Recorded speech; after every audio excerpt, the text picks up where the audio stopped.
Please welcome Enes Kanter. This basketball star was popular. You have the whole of MSG going like, "We want Kanter." But then, Kanter wore shoes like this and spoke out about genocide in China. There is a genocide happening right now. His bosses at the NBA suddenly got mad. That's strange because the NBA encourages protests about injustice in America. They even pay for ads like this. What do we want? Justice! What do we want? The NBA painted Black Lives Matter on courts and encouraged players to kneel during the national anthem. This league's done a great job of allowing us to go out there and speak for the people who may not be able to be heard. No, only some people. A swift censorship following star player Enes Kanter's blunt criticisms of the most powerful Chinese leader in decades. China, it turns out, must not be criticized by an NBA player. Kanter lost his job. Even so. He says he's not backing down. So who is this player who gave up his career to protest abuse? I wanted to learn more about him, so here's our extended interview. When you came to America, you knew nothing about free speech. Nothing. Zero. When did you learn? My first practice, I came here for high school. I saw one of my teammates post something on his Facebook, and he was criticizing the president. And I was like, I immediately turned around. I'm like, dude, what are you doing? He said, well, like, what happened? I was like, I just saw your post. You might be in jail tomorrow. And everybody in the locker room started to laugh. And that teammate said, this is not Turkey, this is America. And I was very confused. I'm like, what are you talking about? So we literally sit down in the locker room and they were explaining me about freedom of speech, freedom of religion, expression, freedom of protest. These 16-year-old basketball players knew about that? Yep. And freedom of movements. And I felt like they were talking to a different language because the last 16, 17 years that I grew up in Turkey, I did not have any of those. What happens in Turkey if you criticize the president? My manager's wife is Turkish. And, her dad liked one of my posts on Twitter. He was in jail for 13 days. Just for clicking like? Yes. And yet, for your first years in the NBA here, you just wanted to play basketball? Yes. My first 2 years in NBA. All I cared about was playing basketball and having fun with my teammates. And then? There was corruption scandal happening in Turkey. President Erdogan and his family members were involved in it. And after the scandal, Erdogan started to put innocent people in jail. Journalists, police, prosecutors, judges. And he was shutting down media outlets because they were talking about this corruption scandal so much. And I was like, I don't care who you are, but if you're fighting against a free media, I'm going to say something about it. So the more I talk about it, the more it bothered the Turkish government because every time I said something, I write an op-ed or give an interview, it was becoming an international news because of the NBA platform. And they try to do everything they can to put pressure on me to not say anything. In Turkey, the government retaliated. They couldn't get to you. They went after your family. What'd they do? They tried to put pressure on me. They told me to be, keep it quiet so many times. How? They would call you up? They will tell my dad, tell him to be quiet. Tell him to be quiet. Don't tell him to stop saying anything against the government, even if it's true. So the things that I talk about affected me and my family. My dad was a scientist. He got fired from his job. My sister went to medical school for 6 years. She still cannot find a job till this day. My brother was playing basketball. I think that's like the saddest one. He got kicked out in every team because of the same last name. And he was so young, I couldn't explain it to him. So they were getting affected so much, they had to put a statement out there and saying, we are disowning Enes. The letter is actually still on internet. It's public. Turkish government didn't believe that. They sent police to my house in Turkey and they raided the whole house and they took every electronics away, phones, computers, laptops, iPads, because they wanted to see if I am still in contact with my family or not. They couldn't find no evidence because you're not? I wasn't. they still took my dad in jail for a while. Prosecutors are looking to convict and jail the NBA player's father for at least a decade. They just wanted to set an example. This is what happens if you talk against the Turkish government. But we put so much pressure with media and politicians from here to Turkey, they had to let him go. They revoked my passport and they put my name on Interpol list. When they went after your family, a lot of people would just shut up. My family, obviously, the most important thing for me. But you know, there are so many families, so many moms and dads and kids actually in Turkish jails are getting tortured and raped. And I'm not just saying that.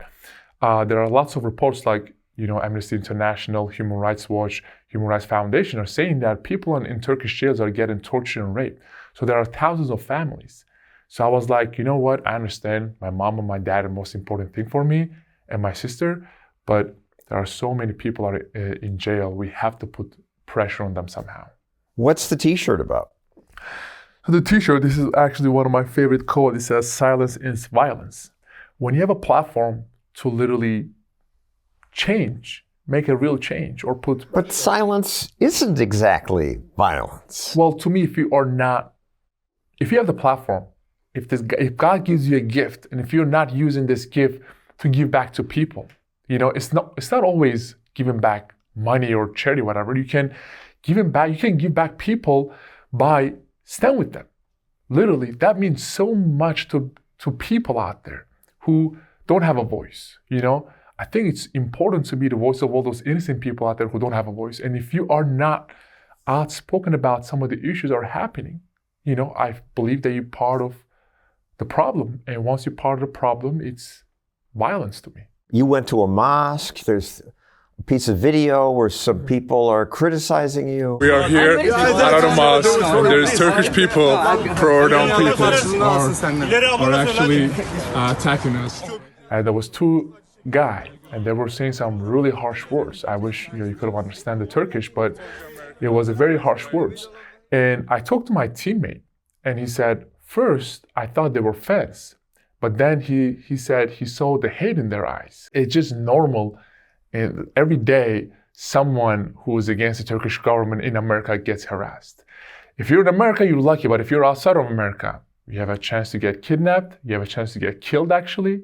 And there's been so many cases, and there are so many reports out there that people are getting kidnapped. And also, when Erdogan came here, I believe it was 4 years ago, that, you know, his security guards got, you know, beat up some Turkish protesters. And it was all over the world. They did it in Washington in front of the White House. Do you know this TV show, The Young Turks?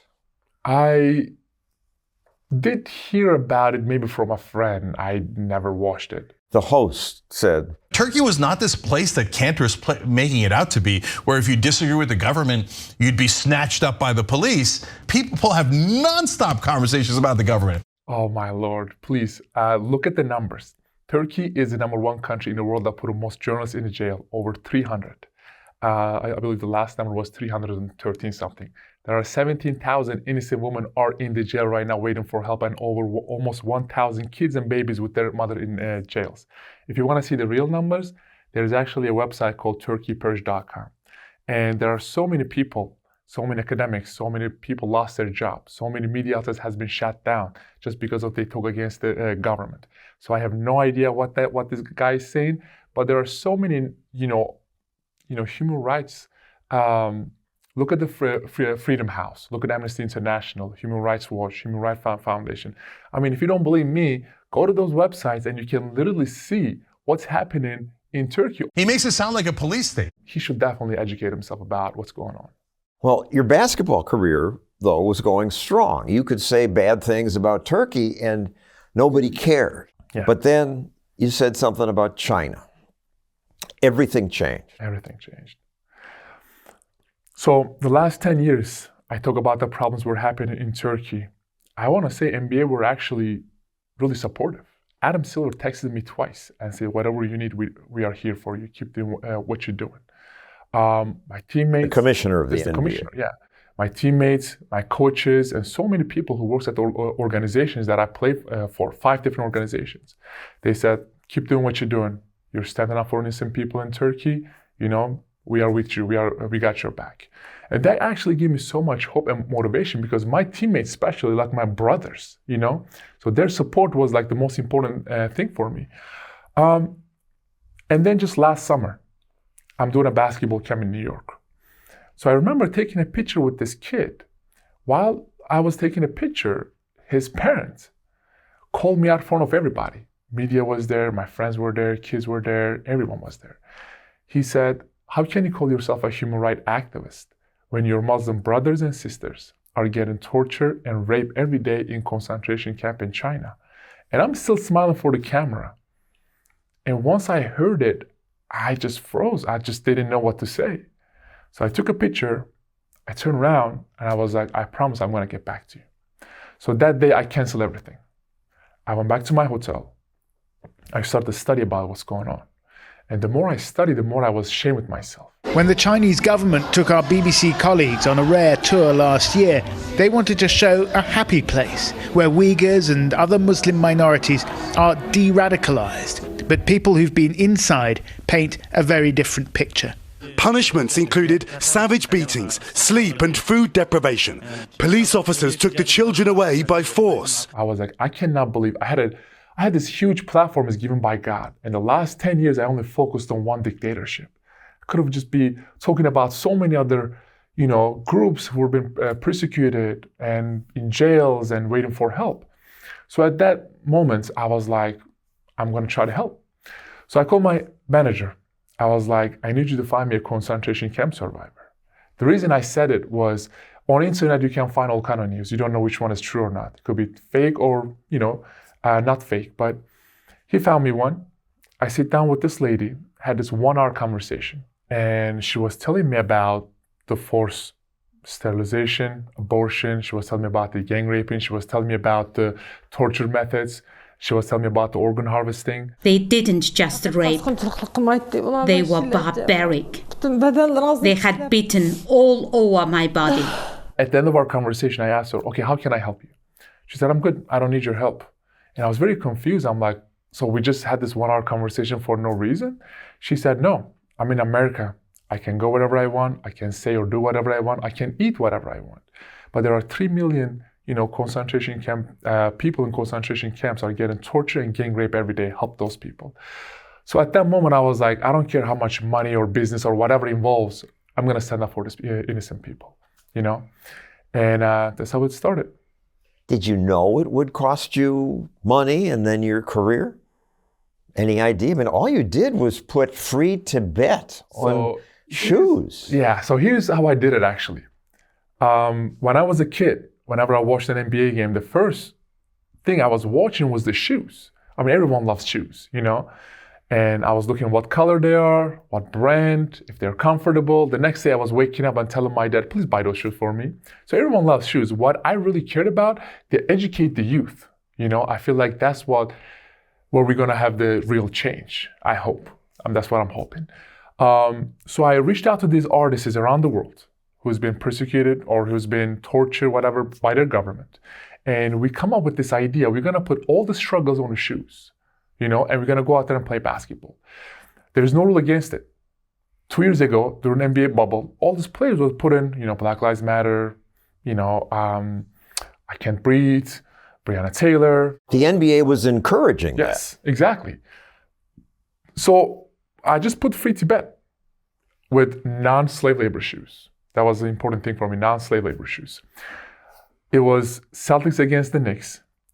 The Knicks open at night at Madison Square Garden on ESPN. So it was like one of the most watched game on television that night. So I put the shoes on, I went out there, I started warming up. And all my teammates looking at my shoes like, these are weird looking shoes. A minute before the game, 2 gentlemen came from the Celtics. They were working for NBA.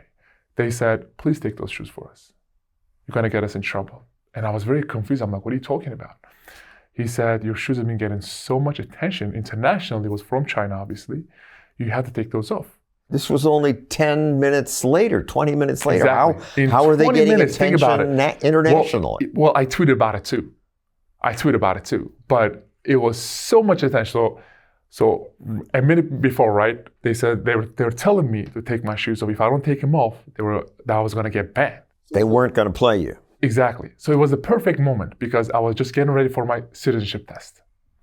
So I was like, okay. At that moment, I closed my eyes. I was like, okay, there are 27 amendments. My first amendment, freedom of speech. I'm like, no, I'm not taking them off because it's literally freedom of speech. So I was like, go tell your boss. It was Adam Silver, commissioner. I'm not taking him off. So that half, I played 0 minutes. At the halftime, I went back to my locker room. I had thousands of notifications on my phone. I clicked on the one that my manager sent me.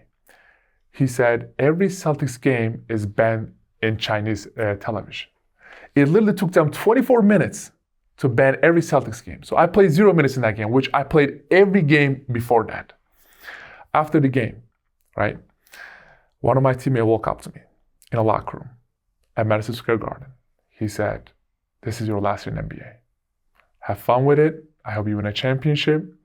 But if you talk about anything, if you say anything against Chinese government, you're not going to be playing basketball in NBA ever again. And I was like, well, I thought that was freedom of speech. I thought that was Adam Silver and NBA was preaching for the whole time. So after the game, right, I got a phone call from the NBA. And they say, you know what, NBPA, the Player Association, which I pay thousands of dollars every year, every month to protect my rights against the NBA. They said, listen, NBA is putting a lot of pressure on us. You cannot wear those shoes ever again. The last 10 years, I talk about Turkey. I did not get one phone call. I talk about China. One night, I was getting phone call, me and my manager, every hour. So they were putting so much pressure on me and my manager. I was like, okay, you know what? Promise. I'm not going to wear free Tibet shoes ever again. They said, promise? I said, promise. We hang up the phone. Next game, I wore free Uyghur shoes. They called me after the game. They said, you're a liar. And to clarify, the Uyghurs is the Muslim group that's being oppressed most in China. So they told me, you're a liar. We can never trust you again. I was like, I did not lie. Here's my conversation with you guys.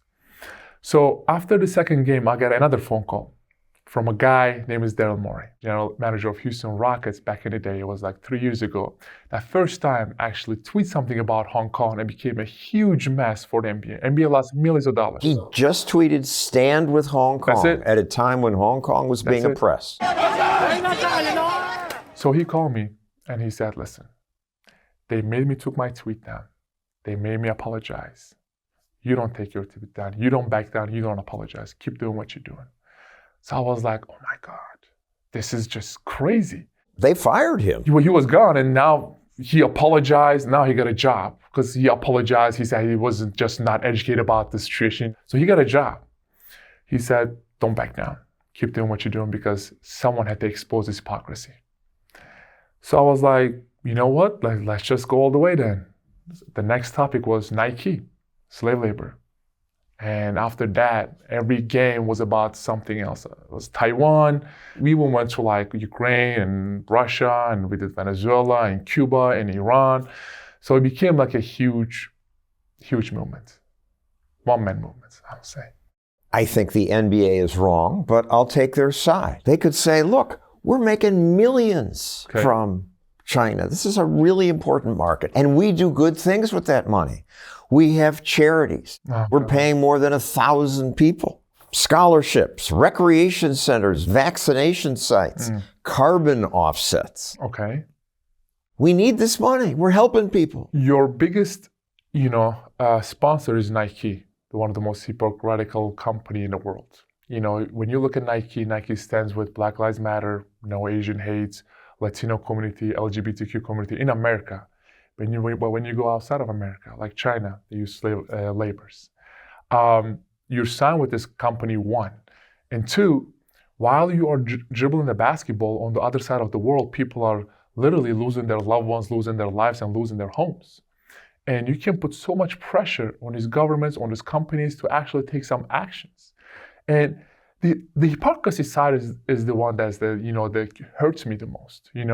When it comes to problems that are happening in America, they're the first organization that's saying this is wrong, this is what should happen, blah, blah, blah, right? And that unbroken chain of advocacy undertaken by players. I'm like, okay, you're using your platform.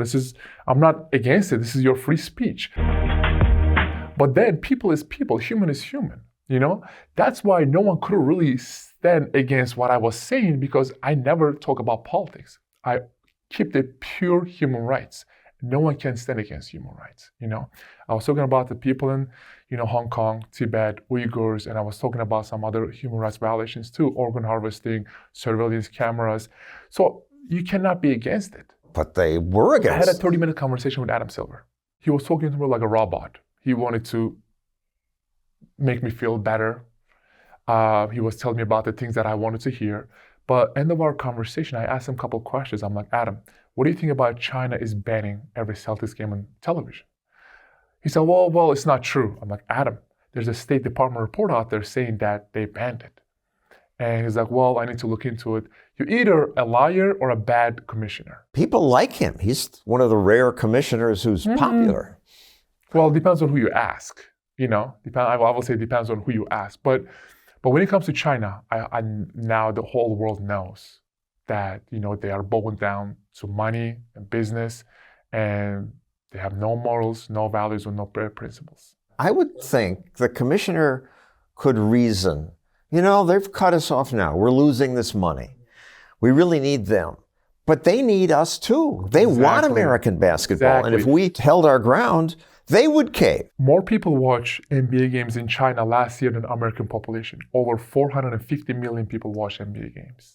So you really bite on their bluff. So I don't really think that China is going to ban every NBA game or the whole season on Chinese television. So they just, Adam Silver just bite in the bait, I believe. If he had a spine, he would be sending the whole world a message that speech should be free. Look what happened after the Peng Shuai, the tennis player, that she came out and said one of these Chinese official, I guess, harassed her. She went out there publicly and talked about it, and she was missing for 2 weeks. And Women's Tennis Association came out and say, we stand with our player. We don't care how much money we lose, but we stand with our player. And the whole world was like, wow, this is what we are expecting from every organization. What kills me is how can a Chinese dictatorship can pretty much control a 100% made American company and fire an American citizen from that company? That blows my mind.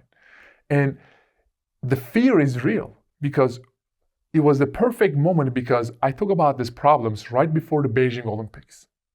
So I try to reach out to not people from the NBA, not just my teammates, but other organizations, other companies. I even try to reach out to Olympians. They're like, listen, I was like, do not be part of the propaganda. You are not going there to compete. You're going there to literally become the part of the propaganda. And even my teammates, I was like, listen, man, I know you're making a lot of money, but just stand with me. Did any teammates stand with you? So privately, they said, listen, we love you. Keep doing what you're doing. I think what you're doing is so inspirational. We support you, but we just cannot do it out loud. I asked them why. They said, well, we have contracts, we have shoe deals, we have endorsement deals, and we want to get another contract. I asked them one simple question.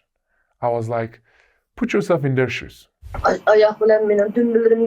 If your mother, if your sister, if your daughter was in those concentration camps, getting tortured and gang raped every day, would you still, pick money and business over your morals, values, and principles? They usually turn around and leave the room. They don't answer me when I say that. Are you still friends with any of these people? I am friends, but they're not. Because right after I got released, I played 11 years in NBA, 5 different teams. I had hundreds of teammates, hundreds of coaches, hundreds of people who worked at, these front offices. Not one of them messaged me and say, hey man, good luck with your next chapter. Keep doing what you're doing. We had this little group chat, and they messaged the group chat and say, it wasn't just me that got traded to Houston Rockets. It was a couple other players with my team. So they said, good luck guys. That's it. I try to message them, DMing them. I try to even call on them. Not one single answer. The reason is they don't want me to mention their name when I'm doing an interview like this, which I would never do without their permission. I just hope that they can see what's going on. If someone in China looks you up on the internet, it says no pages found. Have you ever watched a movie called Harry Potter? Yeah. So like the guy who should not be named, it was literally me in China. Whoever, tried to research me, whoever tried to, look me up, my stats or my games, it was no pages be found. And I left. I was like, well, this actually clears my case, because that clearly it shows the censorship, it shows the dictatorship, and it shows that, because I call Xi Jinping the Winnie the Pooh. So I don't know if you know that. I'm sure everybody knows about. He looks like. He looks a little like Winnie the Pooh, so and you can't say that. He banned the cartoon, the whole cartoon in China. So if you're in China, try to watch that cartoon, you're not allowed to watch it. You cannot watch it because it's banned. So I called him that. I actually made a shoes about it. And after that game, he literally banned my whole name in China. It's not just basketball, as you said. It's Hollywood. Yes. Got this tough guy, John Cena. Oh, Lord, please. He's the worst. The Spy Game? This is my world. Oh, God. When I watched his interview in Chinese, Mandarin, that he was apologizing from the Chinese government just because of he called Taiwan a country. 我很抱歉对我的错误，对不起，我很抱歉。 I lost all the respect for him in the world, because I was actually he was growing up, he was the one guy that I actually, looked up to, because he was, in the movies, he was one of the best wrestlers out there. He had a really good character. I even have a picture with him out there, because the WWE came to Madison Square Garden while I was with the Knicks. So, they were giving him a tour of Madison Square Garden. So they came into my locker room. We took a picture, we had a conversation and stuff. Undertaker came, some of the other women wrestlers came. So I was a fan of him till that moment. You've singled out LeBron James. Why? So when I singled him out, because one of the reporters asked me a question about, what do you think about what Daryl Moore said about Hong Kong? He said, well, he was not educated enough, he didn't do his research, he put so much people's, jobs, whatever, on danger. He shouldn't be talking about this. He said something like that. When you're misinformed or you're not educated about something, and I'm just talking about, the tweet itself, you never know the ramifications that can happen. And after hearing that, I was like, wow, so you are really going to stand up for all the stuff that are happening in America. You're going to call yourself a freedom fighter. You're going to call yourself a more than an athlete, human rights activist. I would never shut up about things that's wrong. But when the things that you talk about affects your money and business, you're going to shut up about it. I was like, well, there you go. Let's expose your hypocrisy too. So I singled him out because he is the face of Nike and he is the face of NBA. And I say these things, I was like, if you're an athlete, if you're going to put your signature on these papers and sign this multi-whatever $1 million contract with this, companies, do some little research. Because you're not only putting your signature, you put on everything on that paper, Now, I don't respect anyone who's signed with companies like Nike or companies with like Adidas. Did LeBron James ever communicate with you afterwards? So he did not. I actually did try to reach out to him, which he said I never did, which many of my teammates that I play with Boston knows that I did try to reach out to him, but no answer. He is not going to be able to answer the questions that I'm going to ask him, or to do the things that I'm going to ask him to do,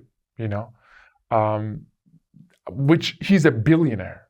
So what do you worry about? You are the face of the NBA. You're the face of Nike. You're a billionaire. So what do you worry about? A sports reporter for the left-wing magazine, The Nation. I missed the memo where James became the CEO of Nike. It's like you have a problem with how Nike does business? Go after Nike. Listen, I did go after Nike. I did go after and also when I singled out LeBron James, he's not the only one. Obviously, there are so many other players like Kevin Durant, Giannis Antetokounmpo. But obviously, he is the face of the league, and all he says that he's more than an athlete. So if you're calling yourself more than an athlete, talk about this. Nike stands up for Black Lives Matter, no Asian hate. Okay. LGBTQ community.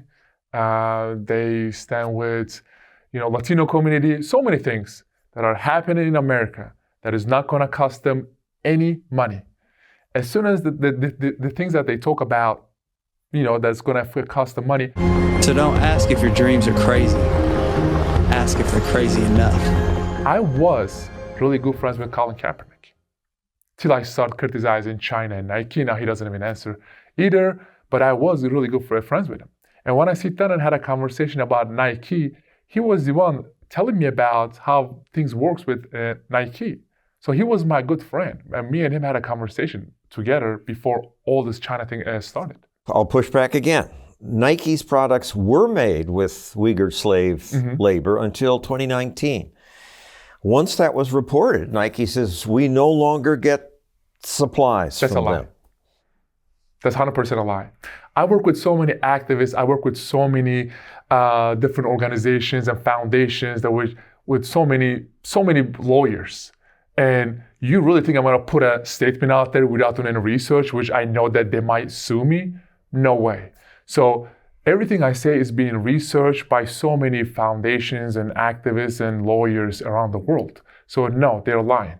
LeBron James says, sometimes you have to think through things that you say that may cause harm, not only for yourself, but for the majority of people. Well, when you say majority of people, we are in NBA 450 players. But on the other side, just the Uyghurs are 3 million people.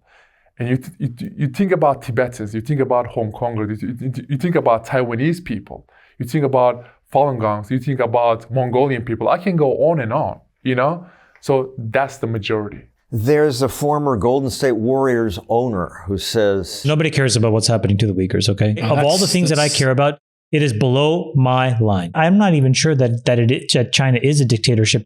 Oh, God. So after I got fired, right, we started to do some obviously more research about NBA and China relationship. We found out 40 NBA owners got tied up $10 billion in China. Of course, they're not going to say anything about what's happening over there. Like Golden State owners, the worst one, Brooklyn Nets owner, Joe Tsai. He is the one that pretty much funding the genocide happening in China. He is one of the founders of Alibaba. And I cannot believe how these people get an NBA team. Joe Tsai, go do research, whoever watching this, and you will see all the things that he's doing wrong. He's literally funding the genocide happening in China right now. You've given up a lot to speak up against this. You changed your name. I did. Well, the reason I did it was because I believe that freedom is the most important thing that you can have after air and water and food, And this is the real deal. You legally changed it. I illegally changed it. The reason I wanted to do it because I really wanted to inspire the young generation, because I wanted to put that word behind my jersey and just go to every arena and play in front of the fans and show all the kids like this is what freedom means. After having this conversation with my high school teammates, I started to read and research about what freedom means to human beings. And I was like, this is like one of the most important word for human lives. So that's why I wanted to, I wanted to legally change my name and became Mr. Freedom. And yet, even in America now, you've got woke companies firing employees who say men and women are different. They get fired. And people are not allowed to say obvious truths now. I mean, yeah. What do you think about that? In America, people are now like, whatever they say, they do like a 1 hour interview conversation, and maybe like for 5 or 10 seconds, they say the wrong thing and they get canceled, and all this, but they lose all their sponsorship. They get fired from their job. They declare them as this people that you cannot work with, So that's reality, yeah. So you're out of a job now. You're no longer playing in the NBA. Is that because of what you said or because you got old and you weren't as good anymore? Well, so let me give you some numbers because I like to talk about numbers because whenever sometimes I say something, people are like, well, he's 30, which is 30 is not old. I could have played another 6 years. I feel healthy. Just before the Celtics season, I played with Portland Trail Blazers. I averaged double-double. We made playoffs. We actually won some playoffs, and I started. And for non-fans, you were scoring more than double what the average player scored. So all of a sudden you're telling me, not even a year later, I forgot how to play basketball. That's a lie. And everybody, even in NBA, everybody knows that I am being blackballed, but they would never mention it. Another team's general manager says, I don't think he would get a job because of anything he's said. No, please. I think he just doesn't guard, and the game is changing. He plays a lot older than he actually is. I can call you, I don't want to disrespect any players right now, but I can call you so many players which I will start over them right now playing in NBA, which this probably general manager is one of the general managers of Celtics, so I know him really well. He was the one actually was always, whenever I played for the Celtics, he was saying, "Oh my God, you're so good, you're this and that." But now, just because of now, I'm out of the league. That's what he's saying. He cannot say that to my face. Trust me. My teammates were turning around and looking at me, and they're like, "Dude, like we need you. Go talk to the coach." I'm like, "That's not my fault. I'm ready to play. Like, put me in and I will go out there and kill it." But they knew that just because of the shoes that I was wearing, whatever I was saying was really hurting the Celtics. They were losing millions of dollars. They knew that if you put him out there, it's gonna be trouble for him. Just before that last Celtics season, look at the stats. I averaged double. Recently inside China, people spoke up, protested the COVID policies, and apparently got results. Does this give you hope that things will change? These unshakable regimes, like Iran, like China, is now being protested by their very own core. And that actually gives me so much hope. Because if you protest in countries like Russia or Turkey or China or Iran, you will be in jail and get tortured. But people are so sick anymore and saying enough is enough. We want our freedom, We want to go out there and say, you know what? The whole world needs to hear it. And I have so much respect for him. I have so much respect for the woman in Iran. I have so much respect for the white page protesters in China. And I just hope that this will start spreading all around every dictatorships. Would you like your family to come here from Turkey and be free? We tried. Trust me, so many politicians, so many high-level people, whatever, tried, but it's American politicians. It's just not possible. They said, well, there is a way. There's an American air base in Turkey. They said we can get them out of there, but it will start a huge problem between two countries. And I told them, country is not the problem. The regime is the problem. So let's not do it. Now you're an American. Mm-hmm. What does being an American mean to you? I wish I can just, whenever we sit down in a locker room with my teammates, they were criticizing America. And I'm not saying America is perfect, And I was just listening to their things that they were complaining about. And I was like, I told them, I wish I could take you guys in some of the countries out there, like China, like Iran, like Russia, like North Korea, Venezuela, Cuba. And you guys will see what a real dictatorship means, And they just don't know any better. They're just not educated enough. Because I come from Middle East, When I was growing up, front of classes, you had American flag, you had Israeli flag. And if you're a student, if you don't step on them, you're not allowed to attend the class. When I was growing up, people were burning American flags. They were burning Israeli flags. They were hating Christian people. They were breaking crosses and saying, this is the right thing to do because they're devil, they're evil. So I grew up in an area like that. I grew up in an environment like that. And you come here, obviously I'm not saying America is perfect. There are obviously a lot of problems that are happening here too. But compared to those countries, you're living in heaven. Are they still doing that in Turkey? Yeah. Especially if you go to the east side of Turkey where I grew up, yes, they do. If you say you're Jewish, oh my goodness. If you say you're American, they will literally see you as the devil. What's next for you? Good question. Well, I grew up as a huge WWE fan. Wrestling was, for some reason, the one thing that I always, admire and watch, and I had so much fun watching. I attended so many actually wrestling matches, and I actually wrestled once in Madison Square Garden. And I am the former 24/7 champion. I don't know if you knew that or not. No. Yeah. So I was, talking to WWE and stuff, and some people over there, some managers and stuff. And one of the wrestlers called me.